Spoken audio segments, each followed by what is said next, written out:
What's going on, everyone? It's Mike back again here with Millsy. If you saw, when was it now? Was it Monday? Monday night, you were very, very kind enough to share your time on Across the Park podcast, tagging in with me as one of the Blues against those nasty, nasty Reds. So if anybody's interested in seeing how Mike fared against two Reds with me as a tag team partner, he smashed it over on Across the Park podcast. Thanks again, Mike, for coming on. No, mate, it was no problem. I probably suspect that was the first time anyone has heard anyone describe anything as buzzing their tits off like a vibrator. But I did think about it after. I thought, oh, that's going on podcast, not just YouTube. So sorry for the very graphic. It's fine. Our show's like yours. It's all for one for all. We can say what you want. Well, that's good to hear. It's good to hear. So, right, let's get into it. There's not been loads of Everton news, so this might be a 4-minute podcast for all I know. But there's been some good news or some good forward steps made regarding. Oh, look at him with his beer. 4-day weekend, man. Fake Friday. Regarding Bramley-Moore. Now,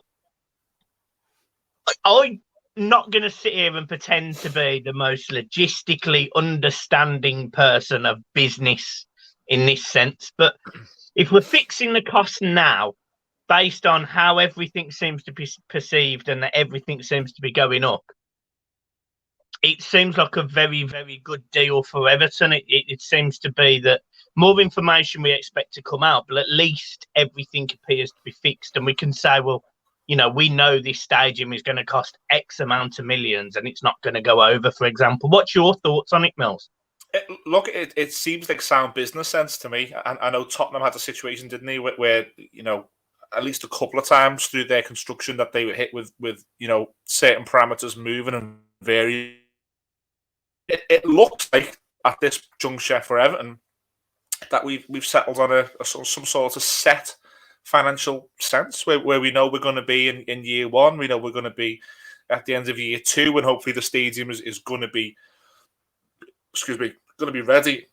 I drove past it today, and it's starting to. You can start to see over the Bramley-Moore wall now with it's really appearing. So it's going up, and I imagine the next phase of work is going to be the most expensive now. I think they've drained the dock, they've filled the dock. We've got the four corners in. Everything else that comes is the actual stadium now. Whether that be the steel, whether that be the concrete, whether that be something simple as the gas and the electrics, and everything that comes with making such a stadium happen. And for Everton to do a deal that seems to have been done, maybe not this week, but over the very near past, if you will, it seems sensible to me. What I will say is I don't know whether you've seen Denise Barrett-Baxendale's email that she sent to season holders, and she ended it by saying, "Our owner said he will, and he will," in italic, deliver this. And that just seemed to be a little bit like, you know, we've heard the doubts, we've heard the podcasts, we've heard people like myself and like your good self, Mike, talking about the doubt, and that seemed to be a little bit, you know, there you go, just take that. It doesn't matter what you think. It doesn't matter about the USM. It doesn't matter about relegation. The stadium's happening. And some fans, I was reading social media, some fans looked into it a certain way. I looked into it like, fair enough. If you want to swing your bollocks and build that stadium, swing your bollocks, my man, and build us a stadium, because the worst thing that could happen, and we've talked about this, is if in 10 years' time that's an eyesore, it's a quarter built, and you look at what could have happened. So it's positive, and there's not been a lot of positives on this show. I don't know what you made of it, Mike. Yeah, so firstly, it shows real intent by Moshiri to get the job done. And we don't really know the scale of what that job was. It could be that, you know, he was hoping that he was going to take a team that was battling into Europe, into a new stadium, and Everton were going to be, you know, really pushing the top six. It's obviously not worked in that sense, because Everton are nowhere near the top six currently. But what it does show is at least he's following through with his comments and his orders and his ambitions that he made when he first joined the business 6 years ago. Another thing I'll add is there's a lot of reports coming out that Everton are under no pressure to sell any of their stars this summer, which I don't quite understand how not, but there's reports in a few places that have suggested this, and it makes me feel like something significant is happening behind the scenes. He mentions that there's going to be information on some form of deal of some type behind the scenes. It does say significant investment. So it'd be interesting to see what that actually looks like. But who really knows at the minute what direction Everton are going in? But the stadium as an anchor point is good. The biggest thing for me, though, is that we don't go into it in the Championship, because it's just embarrassing. That's my issue. You know, fair enough if he's going to build it, but the worst thing would be to go from Champions League. Denise Barrett-Baxendale said 4 years ago, you know, we want to be competing at the top of the Premier League, to being in the Championship with this shiny new stadium. So that's imperative. And I just think over the next couple of weeks, I think there's going to be some interesting news coming out of Everton that maybe none of us expected.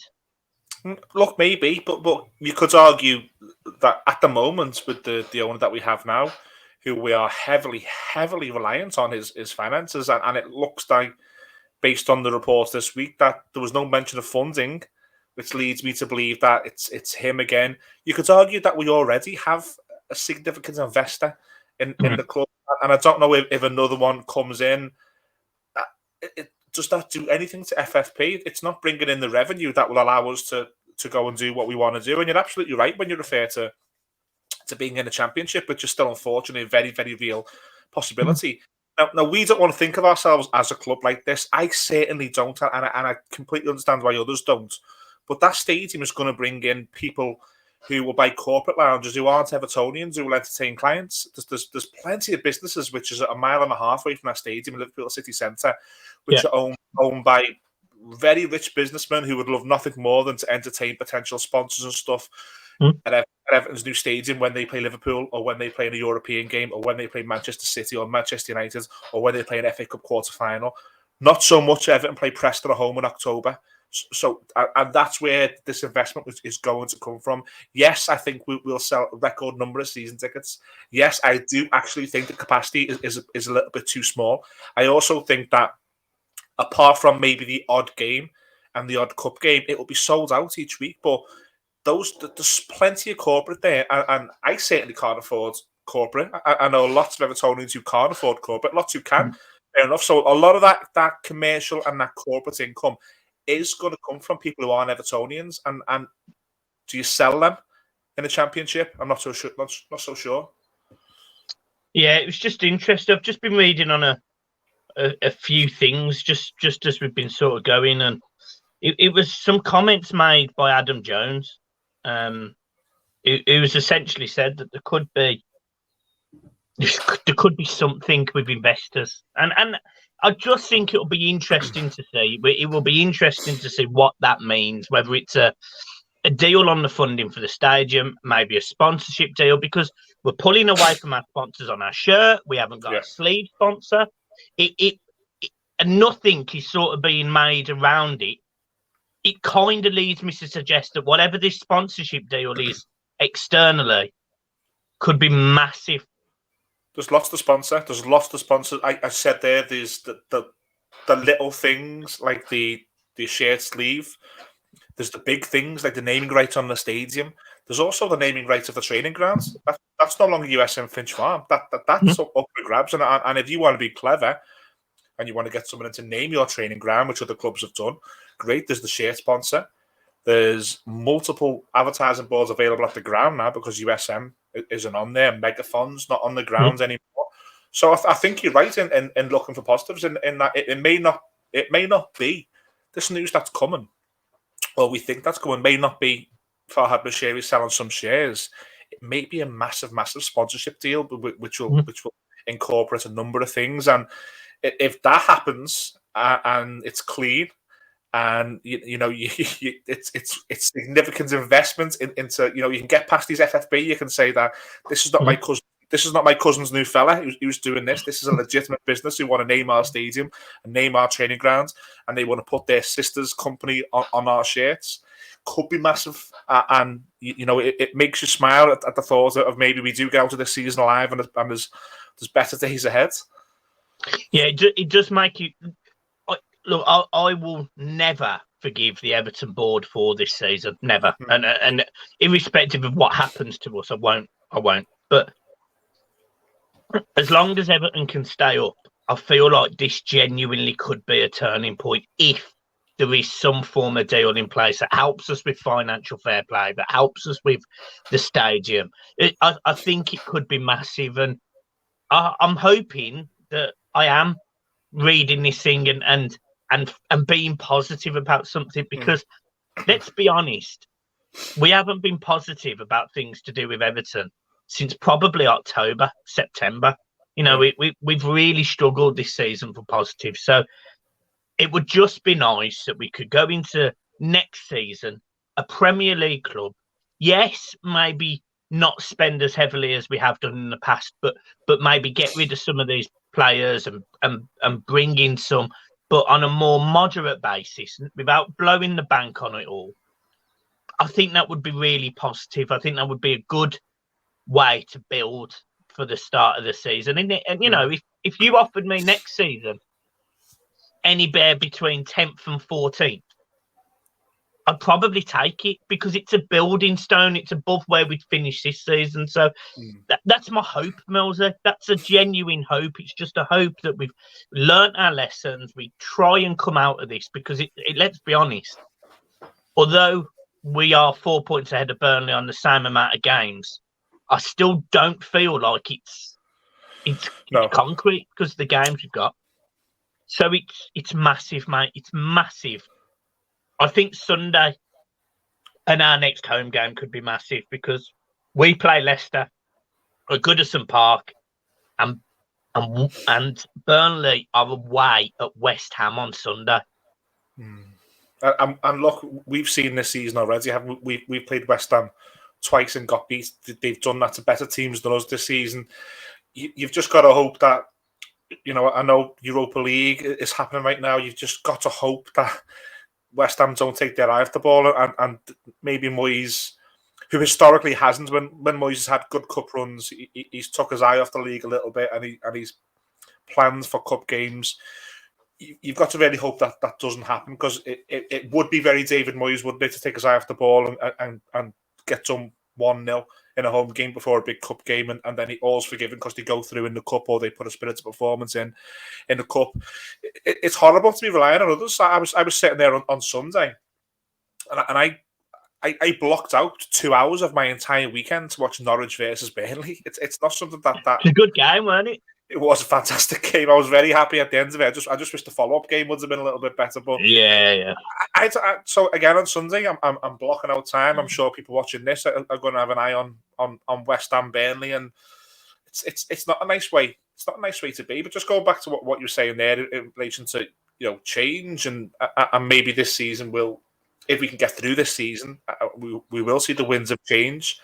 I think we're seeing it, aren't we? David Unsworth went this week. Yep.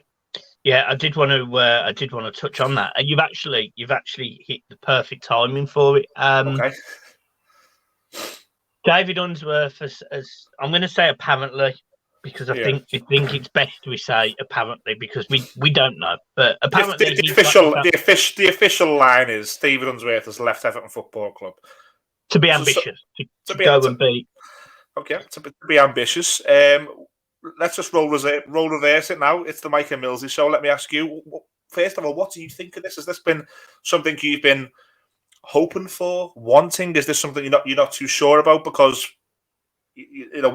this club don't communicate a lot, so you don't know the ins and outs officially. The line we're being given now by the club is David Unsworth leaves Everton Football Club. I read between the lines a lot more. There's a new director of football. There's a new guy coming in through the academy. What do you think about it at the moment?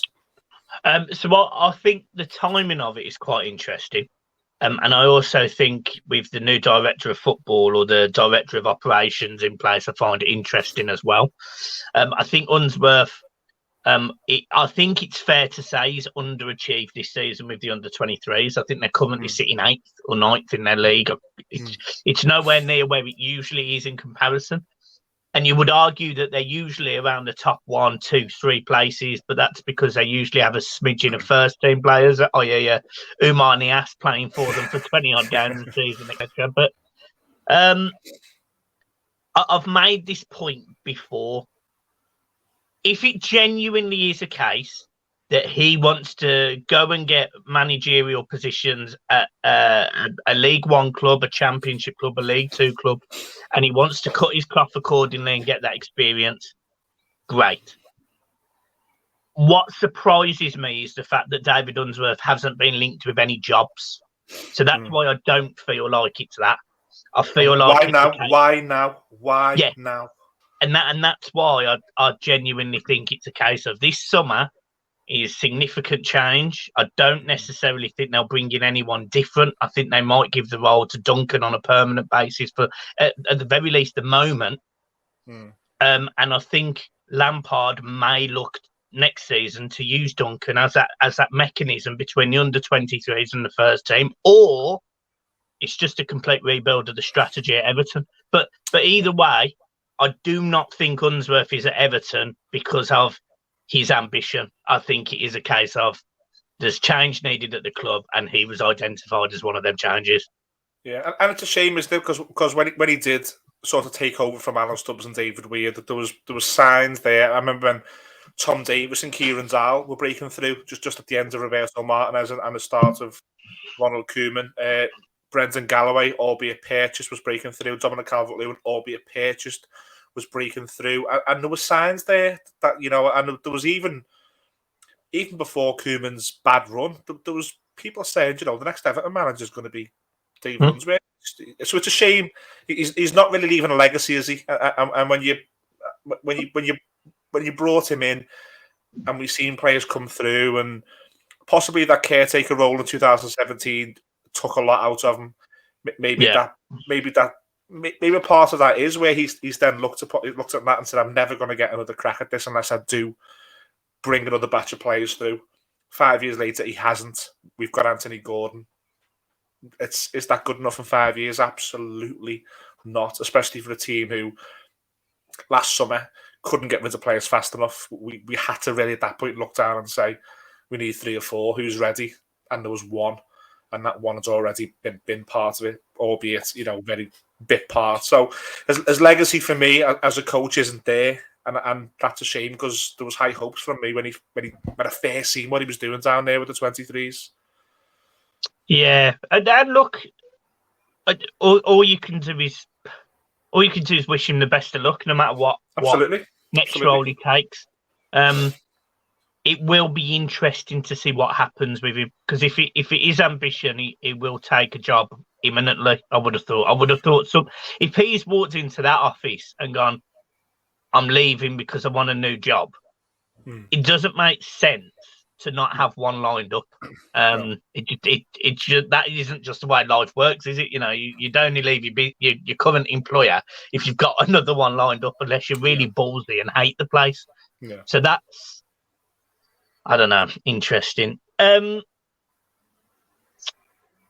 want to move on to the weekend games. Okay. I want to talk about 2 pivotal games for Everton, really, and that is West Ham Burnley and it's Brentford Watford. If both of those games go the way that Everton want, which I'm assuming is a West Ham win and a Brentford win in your eyes, and absolutely. Everton managed to get 3 points against Leicester on Wednesday, which is a big if, by the way, because me and you discussed this. It's a big if. Do you think we're safe with a 7-point gap? In that scenario, it would take a monumental mess up and a monumental recovery from somebody. So I would never go on record until we're safe because of how this has gone this season, saying we're safe, but I'd sleep a lot easier if we had 7 points going into the last 5 games. Don't forget, we've still got Leicester away, we've still got Chelsea at home and Liverpool away. And Arsenal. And Arsenal away. But you want to get to Arsenal. So I'm looking at that final week of the season where I think we've got Watford, Brentford, Palace, and then Arsenal. those 3 games before Arsenal, for me, that's where Everton are going to stay up. That if we do stop, it will be. I think you go into that scenario of that week, very, very similar to where we were last week and this week. It could be 4, it could be 1, it could be 2. What I will say with the Watford game coming up, I've learnt my lesson from Burnley. I don't even want to win there. I just don't want to get beat, because what that defeat did to us last week. I know we recovered from it, but by God, did it put the pressure on. So, best case scenario, which I actually don't think will happen. I think Leicester is going to be a really, really tough game for Everton. I think to play a team who've been together for a number of years and coached well, energetic, with a plan, with a press, hard to break down, with a striker like Jamie Vardy, I think that's a really, really tough game. Not for Everton to have once, but twice in this running now. So I'll take a point next week. I'd happily take a point next week as long as results went our way this weekend. I think I'm navigating the waters on a week-by-week basis now. I feel like I'm someone who's running a restaurant and I'm waiting for Gordon Ramsay to turn up with the camera crew because I'm on my ass. I'm just doing week by week by week. So, yeah, the best case scenario we said there would be an Everton win and 2 losses for Watford and Burnley. I think that would have me sleeping a lot better. I just don't see it falling that way. I do think there's twists and turns. And the big one for me is I'm sure you know as well, Burnley still play Watford. There's guaranteed points for rivals there. It's plenty still to play for, plenty still to come for me, Mike. Yeah, Watford have still got Burnley and Everton to play. On top of the fact they're playing Brentford as well this week. So what are they looking at? So what are their fans saying? Of course, they're saying, look, there's 9 points. If we get 9 points, we're safe. And Southampton have fallen apart. So it's not like not Southampton. Sorry, it's not like Watford, as we saw when they went to Southampton, who had been unbeaten in the last 14 home games. Watford went there and beat them 2-1 fairly comfortably as well. Yeah. You know, so Watford are capable of picking up this weird result. They did it at our place. So, yeah, it's still worrying for me. And I think you are bang on when you're saying about them 3 games, the Palace, the Brentford, the Watford game. I think that is critical, because when you look at the fixtures we've got left away from home, and now I'm going to go in reverse order. So you finish on Arsenal away. You've got Watford away. You've got Leicester away. And you've got Liverpool. That is our 4 away fixtures already. The only place I see us potentially picking up a point is Watford. Yeah. I don't see us going to any of those places and getting 3 points. So all of a sudden, the pressure is still definitely on our home games. Yeah. And looked at that Merseyside derby coming up. Good God, what I would say, and I'll be guilty of the overreaction. I'm sure probably you will, Mike, but I'd say buckle up for that. And I hate saying it, buckle up, because I've got in this city. I work in the city, and believe it or not, there are Liverpool fans in the city, and I work with them, and I do a podcast with them. Mate, they're ready for us. They're licking the lips. Oh, mate, honestly, I see it in my comments all the time. Not obsessed, are they? It's fantastic. The problem you have is the message I would have to Lampard right now is go there and just stick 11 men behind the ball for 90 minutes. Like I just don't want to get absolutely battered for 90 minutes. And that's what I mean by buckle up, because I think what a result like that could do to us. Yeah. And I hate to talk like this, but let's be realistic. They put 4 past at Goodison. I think they could put more. I think 7. they could put more 7. past. Look, and what does that do? What does that do to how the players go into the next game? Do you know, in my mindset, personally, nothing. And it sounds awful, right? And it sounds awful. But Manchester City and Liverpool are in a completely different league to everyone else in the Premier League. They are 2 teams that, unfortunately, are miles above everyone else. Chelsea, Arsenal, Man United, all included, they're miles away. If we go there for the first time in my life, of course I'm going to care. Of of course I am. That's not the right statement, but I will not let it affect me, if you get what I mean. Like, I just don't see the point of Everton, who are scrapping at the bottom, with Liverpool are competing for a title, who are ready to rub it in our faces. I just can't see the point engaging with it. Just get in and get out. Don't get any injuries. That's my take, because I don't expect anything from these games. So I'm not going to be hung up on the fact if we don't get anything. I just don't want it to be overly embarrassing. Yeah, I do think it could be a horrible game of football, but I don't see the point in it affecting us for the games after. I just don't. What is the point?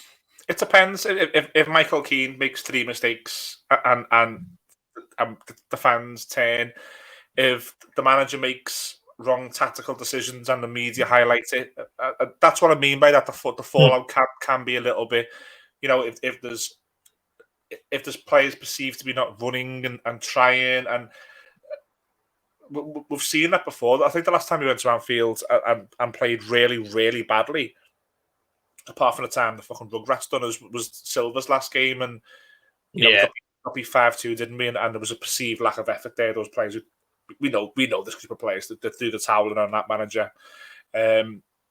That's the one thing I don't want to see. I always say that the derby they hate the most, apart from Wembley, was the Origi one where he scored late. But I think about what this team are and what the lack of certain things that they have got. I fear what an absolute beating would do. I really, really do. Yeah, see, I just. And it's opinion, isn't it? It's that's why it's the Mike and Millsy show. That's why it's not just the Millsy show or the Mike show. Yeah, of course it is. And as much as I do agree with you, I just don't see the point. I would almost stick that game in a little circle on a different board to the other 6. Like that game this season can just fuck off. Like, it can just fuck off, and let's concentrate on the others, because I do think Everton on their day can beat every single team we are playing right now. And that's not me being overconfident. That is me saying I trust my team to beat Chelsea at home. I trust them to beat Leicester at home. I trust that if they really had the minerals that they used to, they could go to Leicester and Watford. They could give Arsenal a game. But as of right now, I feel like the quality, unfortunately, that Man City and Liverpool have got, we are no match. Whereas with like the Man United game, for example, I made a statement in my match preview. I said, we haven't got the quality, but we've got the fight. And Manchester United have got the quality, but no fight. I could say exactly the same for the other 6 teams. The issue you've got with Liverpool and Man City is they've got the fight and the quality. So you sit there and you just think, you're fucked. So fuck it off. Don't think about it. Go into that game, get out, lose 1-0, job done, end of story. So if this was Football Manager, you'd have the assistant manager after this one, would you, Mike? I'm telling you now, I'd have 11 men behind the ball standing around the 6-yard box. You ain't fucking getting in. I'd even have 2 goalkeepers on. Job done. Fucking hell. I'm serious. I'm telling you. Just don't get battered. That's it. Just don't get battered. Just leave it where you can walk out of there and say, that wasn't embarrassing. The players can fight. And next season, we'll have a better crack at it. We'll have a better crack at it at Goodison. We'll have a better crack at it at Anfield. But this season, we're not geared up for it. So fuck it off.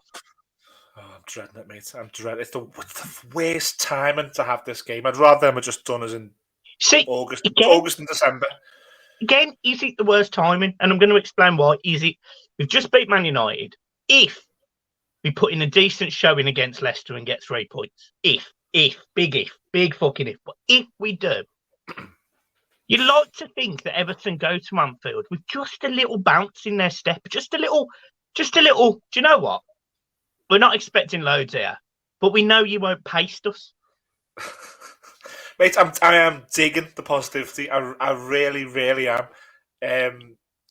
I don't know. I'm so long in the tooth. I've seen things. And the flip side for me is if it's proper Everton and all the results go against us, then that lot put us back in the zone, mate. I'm tempted just to sleep through it. Honestly, I'm tempted to sleep through it. You could not pay me to be in that away end. God love you guys who are going to that. God love yous. Yeah, well, right. Let's move on to last thing I really want to talk about then, and I just sort of want to touch on this, but plans, Everton plans. We've got this new director. It looks like we're going to have some form of change in the youth structure at Everton, the academy. Yeah. It does look. I mean, I've just been reading this thing by Jonesy Boy, and it does seem to suggest that something is happening at Everton in the summer. If you are the manager, you are football manager now. You've got this entire team. You are the man.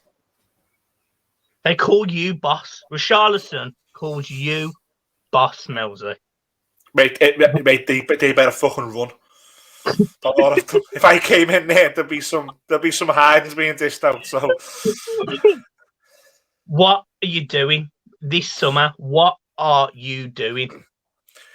Okay, well, after the biggest game of manhunt that Finch Farm would have ever seen, even though it's not at the level of what these teams do, if you go back to when Manchester City tried to build and they had a number of players, Roque Santa Cruz, Wayne Bridge, Danny Mills, Robinho, Elano,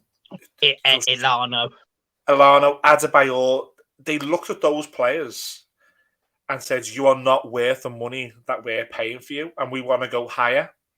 And higher was, at that point, they wanted to jump from Europa League to Champions League and then Champions League to being champions, and they still trying to go champions to European champions. What's stopping a team at a level, 2 levels, 3 levels below adopting a similar method and looking at players and going, you're not good enough for us. We might not be able to sell you, but you're free to go. Because we've done it with Bernard last summer. We've done it with James Rodriguez because of financial reasons. We basically couldn't get him out the door fast enough. I would look at 4 or 5 players and say, you are not good enough. Go and find a club, albeit I hope it's permanent. But if it's on loan, it's on loan. And that's the first thing I'd do. I'd get them out of my sight. And then I would, on a short-term measure, to get us up a level. An upper level could be what you said before, 10th to 14th. I would look at what players are the league below who will work hard for Everton Football Club, appreciate playing in front of us, appreciate being at such a huge football club. And even if there's perceived lack of quality from some of them, I would bring them out with heart, and I'd start from there. And that dressing room that David Moyes built, which apparently was one of the greatest dressing rooms for camaraderie and for team spirit that we ever had, that would be the first thing I would do. I would say we need to get right back to basics here. And if we finish mid-table next season and we give those fans out there a couple of great nights of Goodison where you can beat Liverpool, you can beat Manchester City, you can draw with Chelsea, albeit we can maybe have a bit of a cup run. And it's the biggest reset in my lifetime. The button is there and I would press it. I would headbutt that button. Literally headbutt it. I would. I couldn't go through this again, and this has been coming and coming and coming. Carlo Ancelotti got this team out the relegation zone, don't forget. Duncan Ferguson got this team out the relegation zone, don't forget. You know, Sam Allardyce got this team from away from the relegation zone, don't forget. David Unsworth got this team away from the relegation zone, don't forget. It needs the biggest reset that we can press, and we haven't got the money to do it. So you have to look at the players who are good enough and say, get out of my sight. And I will work without you, because until they're gone, if I have to rely on an Andre Gomez, if I have to rely on a Mason Holgate, if I have to rely on a Michael Keane for 30 games a season, I know full well where my glass ceiling is, and the glass ceiling is survival. That's it. That's so move them on. And whatever money that can generate, whether it be just you know, a couple of £100,000 a month or whatever, mate, it's better spent elsewhere. So, same question to you. You walk into Finch Farm, you've got the Everton scarf over your head, the Blue Boys Network logo is all over it. Mike is the manager of Everton Football Club.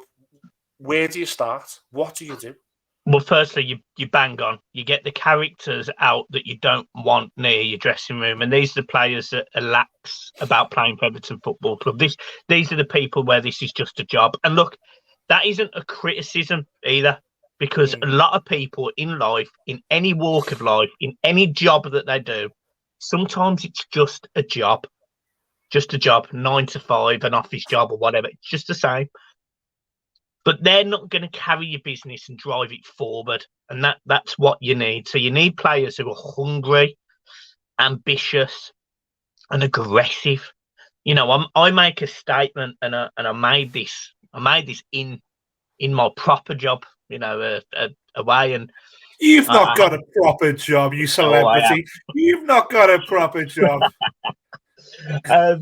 And I made a statement in one of the rooms that we were in with the rest of the team, and I said, what I want is for us to be brave, be bold, and be brash. I actually said it correct. I didn't like stutter. So what I mean by that is, if you've got 11 players on that football pitch, I want every single one of them being ambitious. I want every single one of them flying into a tackle. I want every single one of them putting their head up and looking forward. Or if they're looking sideways, but knowing that that player is in space next to him who will go forward. So there's a pattern, there's an ideology. That's key. Second thing is, look, there is players there that could move on. There is.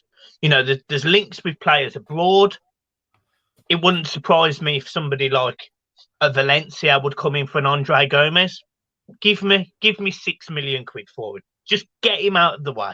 And that's not criticism of Gomez either, by the way, because I used to love Gomez. I really did. But do I think the Premier League is where he is right now? No, I don't. He needs a slower league. La Liga is that. Go over to La Liga. And there's some really good options available that are going to be free or very little money or are out of contract. So, for example, Ben Berreton Diaz at Blackburn is a striker that at the start of the season was absolutely sensational. He was being linked with all sorts of clubs. He then had an injury and had a bit of a moment. You can't tell me he wouldn't be hungry coming into a Premier League club, trying to prove his point after scoring goals for Argentina. That would be a great signing for Everton on a free transfer. You've got John Swift at Reading, really solid centre midfielder, nice and solid. You've even got, from a goalkeeper perspective, Sam Johnston at West Brom. You know, these are players that will not light anything up. No one will look at these players and go, oh, what a signing he is. There won't be a James Rodriguez moment. But every single one of those players has a point to prove. And I said this last summer, and I said it this summer. I mean it now. Andros Townsend had a point to prove. His issue was he probably felt he proved it come November, and we needed it until the end of May, but he got injured and he had a blip. But he's still had top goal scorer this season.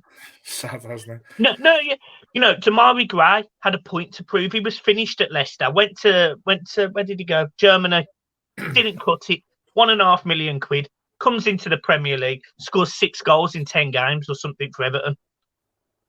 Again, he had a point to prove, and he came in and done it. And every time Everton have him on the pitch, it opens up play. Yes, he needs to pass a bit more, but it opens up play a little bit. Anthony Gordon, he's scoring goals now. He's getting forward more.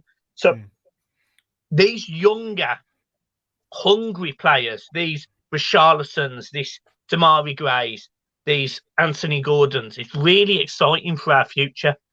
Calvert-Lewin's an enigma, and he is an enigma because I'm not one of these that has jumped on his back. I'm not. Do I want to see more work ethic from him? Absolutely. Absolutely. What did you make of his post last week? Did you see it? Yeah, I did see it. Do you think that was and the reason I ask you that, and I could be completely wrong here, and people could be shouting at their laptops or their iPads right now. I read that post, and it screamed that it was more about him than us. Yeah, 100%, because I definitely think it is on him. I actually think it's got to the point now where it's mental now. I don't. Yeah. I'm not saying that he's not running enough or he's not fit enough, but I'm starting to feel like he's worrying he can't get back to where he was, i.e. England. And that's my concern with Calvert-Lewin. He was linked with all of these big clubs last summer. He was linked with Arsenal. He was linked with, I think he was linked with Chelsea as well at one point. He was linked with these moves. No offer necessarily came in, but he would have felt on cloud 9. And then this season, ever since the Euros, by the way, this isn't just going into this season, ever since the Euros where he got selected but he never played a minute, will have absolutely destroyed that kid's confidence. And I said that on this show last summer. I absolutely said it. And he started the season okay, didn't he? He scored 3 and 3, albeit there was 2 penalties in there, but it just didn't sit right with me. And it's gone like this. So last Saturday, just ask you 2 questions, and I know the answer, but if you just answer them just for this, did he miss a 1-on-1? Did he miss a really glorious chance? No. Okay. Did he miss a glorious chance or a 1-on-1 that cost Everton victory? No. Did Everton win the game on Saturday? Yes. So what was the need for that post? Why not just say fans were magnificent, 3 points was vital, up the Blue Boys? That's it. Because he's putting it on himself now. Exactly. He's putting it on himself, and I think I do get that Calvert-Lewin is extrovert, and that's not a negative, by the way. That's not criticism, because I'm equally an extrovert. He is out there, and I mean that by he's out there because he's doing these modelling shoots where he's being bold, he's being a bit brave because he's wearing these things that, let's be honest, there was a picture of him in red the first week I saw, and I was like, what are you doing? We saw things of him last season where, I wouldn't wear them personally, but I'm not digging him out for doing that. But he's brave. He's brave in doing the things that he's doing. Not a negative.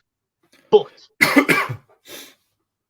I'm starting to feel like, as maybe a result of that, on top of his poor form, on top of the England, on top of the fact he's now getting criticism for the modelling, the lack of energy that he's exerting on a pitch, I feel like Calvert-Lewin is rock bottom, and he's just really good at hiding it. I think he's disconnected from us. I think there was one of the things I loved about Thomas Campbell. Well, not loved because I'll be honest with you, I've never ever thought he was brilliant. I think he's a good striker, and I think that there's times that we've relied on him and we've needed him. However, the one thing that I did really have a connection to him for was at times he felt like one of us. He felt like he was Evertonian, and he felt like he would come off that pitch and it didn't really matter if he hadn't scored a goal. If Everton won, that would be him. He'd go into the night and he'd enjoy himself. And next Saturday, if Everton won again and he didn't score again, he was part of a team. And it just felt on Saturday that was a massive moment for the team and the club. And to read him posting about how he's not scoring goals and how he's trying, it just made it felt like a different player. It felt like someone he was checked out a little bit. And I think I sat in a different seat on Saturday. I sat a little bit lower in the park end, and it felt a little bit like there was a bit of a disconnect between a lot of fans to him as well. And it's a shame if that's how it goes, but it feels a little bit like the Lukaku ending, where it was him and us, and I feel it's a little bit him and us at the moment now. I'm going to ask you a question, and by the way, I agree, and that almost answers the question that we asked each other a moment ago. But I'm going to ask you one last question on Calvert-Lewin. Okay. If it's done, and he says to Everton, and I don't think he'll be one of these that will hand in a transfer request publicly. I think it will very much be a case of behind the scenes. Frank, this isn't for me anymore. I don't feel part of the club, etc. I want to leave, and I think he'll go. Yeah. Where will he go? Um, And I know my club. I'll give you mine straight off the bat, and I think you'll guess which club am I going to say? Newcastle. There you go. That's where the money will be, and I don't mean that in a negative way. I don't think he's, I don't think he's motivated by that. But that's where he'll be tempted, and then that's where the dream will be. That's where he will be sold. That's where he may be one of 3 £50 million players who go up. And as much as I don't like Newcastle, I really, really don't like them. I am not silly enough not to realise that if somebody ever gets it right up there in a one club city, it'll be on fire up there. If somebody ever gets that right, mate, it will be that'll be a place that players in the next 5 or 10 years, if Newcastle get it right, will thrive. Yeah. So and if you sold that dream, and for Newcastle to have Dominic Calvert-Lewin and to sell Dominic Calvert-Lewin and say, we're into this, what he's doing. Look at our poster boy. He scored a number of Premier League goals. Here's his highlight reel. I can see it. But isn't that such a massive fall from grace from Arsenal? Yeah, absolutely. But if you were an Arsenal fan, and I don't think they ever spend too big. I think they've got money, but if you blew the majority of your kitty this summer on Dominic Calvert-Lewin, would that? No, I don't think they do. But if Newcastle bought him and 2 other £50 million players, to be scenes. It's just about where clubs are at a level at the minute. You've got Arsenal who are pushing top 4. You've got Newcastle who are pushing mid-table at the minute, I would argue. We don't know what their summer looks like, but I would assume they'll be trying to push for Europe next season. They've got the money to do it. So I think they'll see Calvert-Lewin as that striker, that striker that on his day can get into a top 4 side, but at the very least will get you top 10 finish. And I would say that Everton fans, as of right now, including myself, would argue against that. I don't think he's there anymore. Not, and I hope he comes back to it because I never wish ill on a player, but I just don't think he's there anymore. So that is pretty much it. The biggest reset button would be pressed in the summer. As you rightly said, we'd be headbutting it together. You do one side, I'll do the other, bosh. It would be massive. Investment in any type will be massive, whether it's sponsorship, whether it's anything to do with machine, whatever. Investment will be massive. I suspect something is happening, but I don't quite know what, and I don't really know how to get that information, to be fair. But it's the hope that gets you, and we go into this game this weekend. We're not even playing, and we're sitting here hoping for other teams to do a job for us, and I hate that. I fucking hate it. Nothing worse. And it's horrible when you're at the top end, and the top end could just be where we've been, trying to get into European positions, and you're watching, you see Tottenham or you see Arsenal win, and you go, bastard, that's bad enough. Never mind looking down into the abyss. I'm with you, mate. It's horrible. If you could stop the season right now, I would stop it in a heartbeat, because it's been a nightmare. Yeah. It's been a nightmare, hasn't it? It's honestly, mate. It's been this has, by any stretch of any imagination, been the worst season in my lifetime. As in my lifetime knowing football, if you get what I mean. Like I've known football since I was 6, 7. I played it since I was 4, but I didn't see the Wimbledon escape. I didn't see 98 either with Coventry, except I didn't see any of that really. I don't remember it anyway. I remember under Moyes coming in. I remember us needing to get a result. I think I can't remember where it was. Was it Bradford or Newcastle or somewhere like that? And we it was Moyes' first game anyway, and we won. Oh yeah, Derby away. Yeah. So, I remember how important these games was, and then I remember the season after us finishing 4th, and that was where my sort of journey really sort of took off. It was same time as the football career that I wish I'd had. But I feel like as a club, and I often say this season, 2006 to 2008, them 2 seasons, that was when I loved football the most, really. It was a great team. It was a great team, that. Great team. It had everything. It had a bit of bite, it had a bit of passion, it had a bit of nastiness, but it had some great footballers as well. It had some pace. He built another team. If you remember 2012-13, his last season. Oh, Morales, yeah, Morales, Pienaar. It sounds mad now, but at the time you had Darren Gibson in there. He was brilliant. You had Jagielka and Distan, Baines and Coleman, Tim Howard, and you had Jelavic up front with Fellaini or Kale behind him. Brilliant team. Semi-final of the FA Cup. Andy Carroll broke my heart. Feels like a million years ago. It feels like a lifetime ago. If someone showed me the season review of 07-08 or 12-13 now, it would be unrecognisable, and it's not even a team who won anything. And that's the what was really difficult about that is the season Moyes left, we finished 6th, and season after Martinez come in, we finished 5th, and we bottled 4th spot. We bottled it. Weren't on Arsenal. We bottled it at home to Palace, and then Southampton away on the following Saturday. Yeah. So I'll never forget that. You have reminded me of one thing. And I praised him last week when he played us. James Tarkowski, he played really, really well for Burnley. Really well against us. He's been linked with a move to Everton. Is that the sort of player you'd want? No, not really. From a financial standpoint, if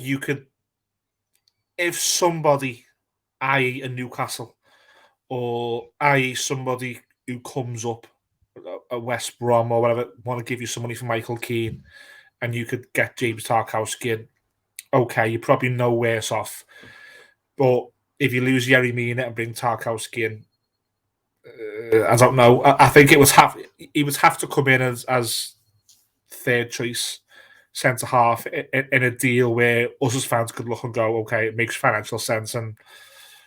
But I think if you brought him in and you partnered with Michael Keane next season, Michael Keane's one of the first names on my sheet to go. Just to let you know, mate. That game of Manhunt, I just said to Finch Farm, he wouldn't even get to hide. Mate, he wouldn't even. I'd be like that. 3, 2. Get in now. Going nowhere. Run, Yerry, run, Yerry. Get here, Keane. Mate, he wouldn't even get out of my sight. And I'm going to ask you a controversial question. Go on. Holgate or Keane? Mate, it's like saying, cold Chinese or cold Indian, isn't it? Cold Chinese all day, mate. Cold fried rice and cold. No, chow mein. It's got to be cold chow mein for me. So a cold onion bhaji that's going off, or a cold salt and pepper sumo that's going off, mate. I'd shut my eyes and just stick it in my mouth, honestly. And that sounds terrible. That's the only analogy I've got for Michael Keane or Mason Holgate. For Michael Keane or Mason Holgate, that's the only analogy I've got. You can stick a bhaji or a sumo in my mouth, and I'll guess which one. Yeah, that's fair. My answer is Mason Holgate. All day, every day. I could. If you'd have said Keane, I'd have said I could possibly see why they did this. No, I think Keane is definitely more susceptible for mistakes, and I feel like Holgate, albeit he's not the best. He's not the best. I do feel like in the last few games he's played better. Like there was about 3 years ago where I looked at Holgate and I thought, I actually said he was going to be better than John Stones. I actually said that. Like, at the time, this was when he was like England call-up shouts. He was playing sensational at the back. And he fell off. He went to West Brom. Come back, looked like he could defend again, etc. Then gone off the boil. I forgot all about that West Brom. I forgot all about the West Brom loan. I literally forgot that because they liked him, didn't they? Their fans, they took played to him. right back. Played right back. But for me, I just feel like maybe, and look, there are lots of fucking things away for this, but I feel like Lampard has had a positive impact on Mason Holgate. I don't feel like he has on Michael Keane. Do you get what I mean? Yeah, it's. I don't know, mate. It's just the both. I wouldn't like to rely on either of them. Really, it's and it just shows the importance of King Gerald, doesn't it? And you jot your Everton team on the back of a beer mat. I suppose the majority would say Mina and Godfrey centre half, and you never see it. You never ever see it. Such a shame. No, that would be mine. Yeah, that would be mine. Okay, cool. Right, we're going to leave it there. Only 55 minutes long. So there's another 1 hour session of therapy I owe you. I will transfer you that money tonight.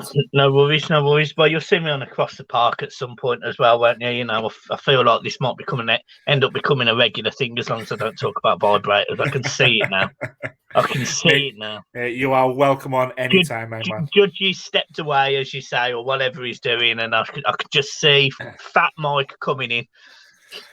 They're doing a few Across the Park next week. If anybody is interested in a derby preview, I think at the end of next week. I don't think I'll be on it, but I think a few of them are going back to the face-to-face podcast next week for the derby preview. So if anybody is interested in a face-to-face, 2 Blues, 2 Reds, and anybody who does want to check out Across the Park podcast, I can't reveal who. I'll tell you off air, Mike. But next week we do have a big Across the Park extra Everton FC special. A guest coming on to talk all about his career. So I'll let you know off air who that is. I can't reveal on air because we never ever do. Just because we've been burnt a few times by plans changing and stuff. But the plan is next week on Across the Park, the derby preview and a big Everton show as well. So please go and check us out. And if you want to see this week's, it's myself and Mike against 2 Reds in a good old fashioned WWE Tag Team Championship match. You can be the verdict. Let us know who you think won. Guys, it's been a pleasure as always. Get Across the Park podcast. Make sure you follow Millsy as well on Twitter and Instagram as well. He's all over the place. And guys, I'll see you soon. Peace. Thanks, Mike.